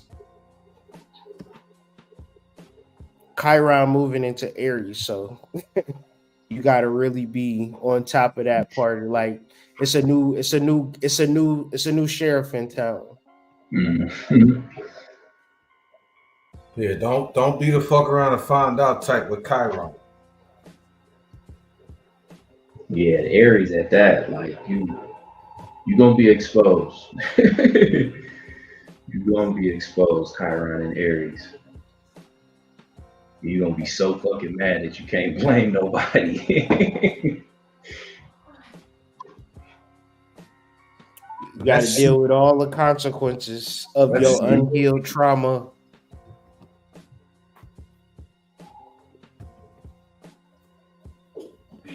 What'd you say, Serpent? I was saying Chiron and Aries. That's super immediate right there. I mean, it makes me think of, Aries is the sign of the child. It's the wounded child. It's the sacrifice, aborted child. The chicken coming home to roost. And it's the Emperor card. Also, the Hebrew letter Hey, window. It's like if you ever heard the mythology of Uranus, Uranus is going through all of these dimensions and shit, and he's climbing to the very top, right? He's getting to the very, very top, and he have to climb through this portal. And when he climbs through the portal, he's like at the beginning of his journey, and he's just sitting there like, I did all of that shit just to come back to where I fucking started at. What the fuck? There is no progression. It's only cycles. So the astrology shows you that it doesn't even progress. It's just different variations upon the theme in the cycle. Therefore, mastery, especially when it comes to melanated original people that have been put under spell through demonic entities and covenants, once we're able to understand how many cycles we've actually been on, then we'll just utilize the power of our mind to manifest everything that we want, because the system is already laid out. But if we don't utilize the system, meaning you don't start the business, you don't do the research, you don't maximize your talents, your gifts, then it's like, the system is against you, right? Just to quote Corinthians again, the strength of sin is the law of the Lord. Facts. Major facts. Be wise. I like that. It's not a true progression. This is a cycle. This shit is going over and over and over until you really study your cycles. Until you study those cycles, you're gonna be in them. You know what I mean? Just blindly moving through it. You know what I mean? Really thinking that you're doing stuff and moving somewhere, but yeah, it's like that shit crazy. It's like the levels of beginner, intermediate, advanced, and mastery. It's like they all like basically type of waves. Basically like metaphors of brain waves, metaphors, waves of cycles, understanding of the evolution of self. And then if like you play this video game, you love this fucking video game so much, and you beat it, it don't be like, all right, let's play the advanced version of this game. You got to start that bitch all over again if you want to play it again. And for us, we obviously love it down here because we keep coming back for whatever reason. So we got to really just understand that level of I've been here before. Therefore, how do I master this game? Because clearly it's a game if I keep coming back. It can't be that serious. Thus, whoever is putting it down on you, you got to learn to release those strongholds, release those binds.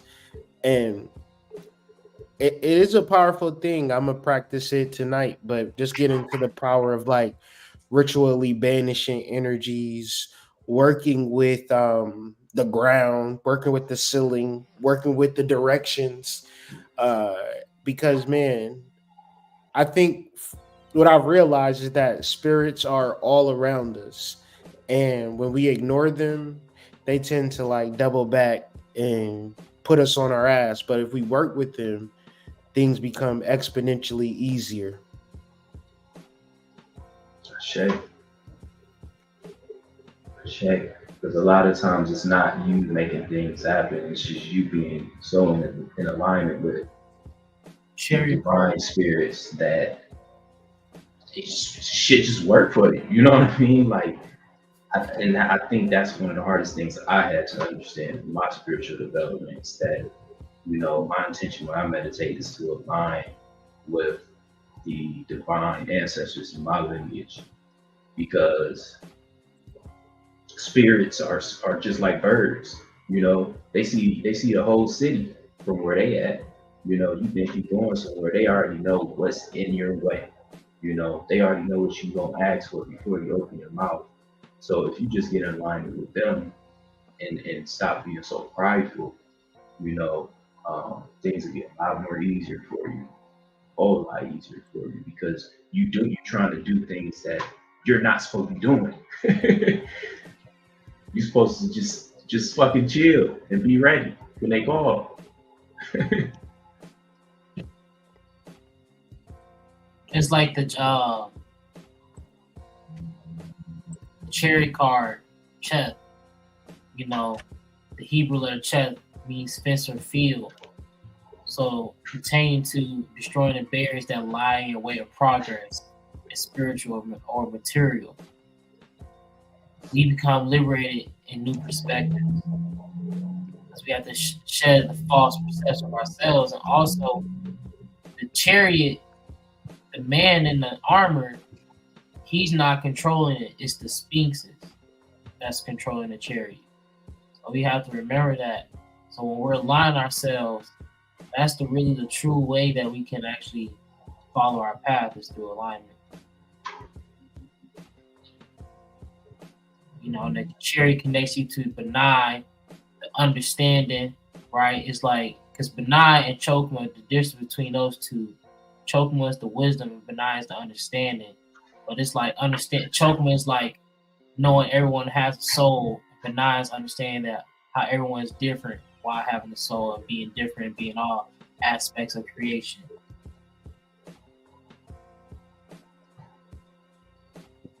And the true knowledge is to fear God.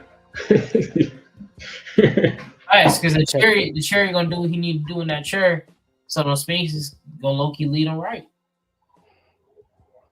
When you look at the Sphinx, Zachary Lansdowne, he calls the Sphinx the 4 personalities or the 4 aspects of your personality. So ultimately, it is your personality that's going to lead you. So what does this look like? What mask are you wearing? Right, you get to choose. You get to choose your direction, meaning you get to buy the Sphinx that you want to buy to lead you down whatever road you want to go through. But you got to actually know, like, all right, this persona is going to lead me in this direction while I'm down here. And for a lot of people, that it is within you who you actually are coming down here to be, but you got to be so strong and so wise to really just let go and allow it to come to the surface and really allow it to develop. But eventually, you know, we all get there. Some of us do, I would say, but it do take a little bit of time.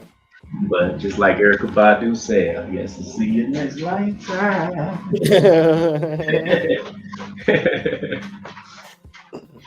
Man, with Sorry, that being, get another round.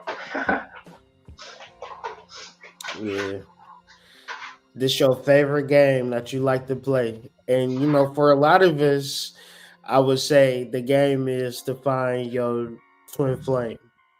Right, like, all right, we gonna come back in another lifetime, different times, different races. You know what I'm saying? We gonna find each other. Just everything gonna play out. We gonna find each other one way or another. I think that's a game we like to play. Hey, Marvel, DC, Hawk Girl, and Hawkman, they based off Egyptian mythology, how 2 lovers keep reincarnating to find each other, and how you got Vandal Savage trying to kill him because he was a dude that was in love with her, and if he couldn't have her, he would kill her. So it was a deep mythology to that within your twin flame, and they expressed Marvel. I mean DC universe. I'm sorry. You can see that on the Justice League Unlimited animated series.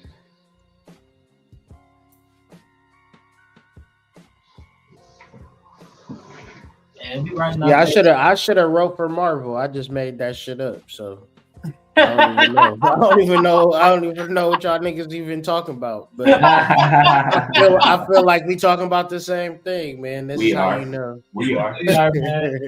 We are. That shit crazy.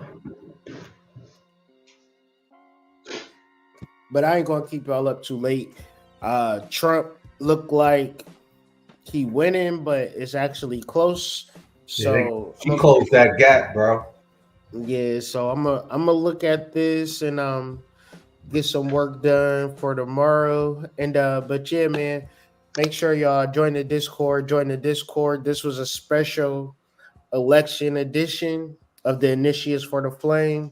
And just staying consistent, staying accountable, and dealing with I guess what do you call these current events in a spiritual way, because most people are just talking about the spiritual events or current events just like it, it's just happening. But I feel like we can look deeper into these particular things, brought the guys with me so we could just chop it up as the election is taking place.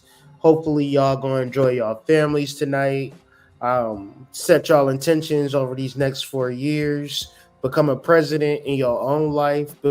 Become a chief, a CEO in your own life, so you can make the moves and do the sorcery and the magic necessary to have the life that you absolutely want. So, with all that being said, man, let AD, Jabri, Serpent give their outros or anything additional that they want to say to the collective before we get out of here. Sacred Serpent, Sacred Dark Serpent. Just be true and honest to yourself, and let's do something different for 2025. Salute. Ashe, work smarter, not harder, and focus and lock in. Tap in with me. Got some heat coming out in the morning. So much love to the tribe. Appreciate y'all. Ashe. Good night and good luck. Because you're going to need it. Yes, sir. But no, we'll catch y'all on the flip side, man. See y'all in the next video. Peace to the flames. And we'll see y'all on the Discord. Link is in the description. Peace.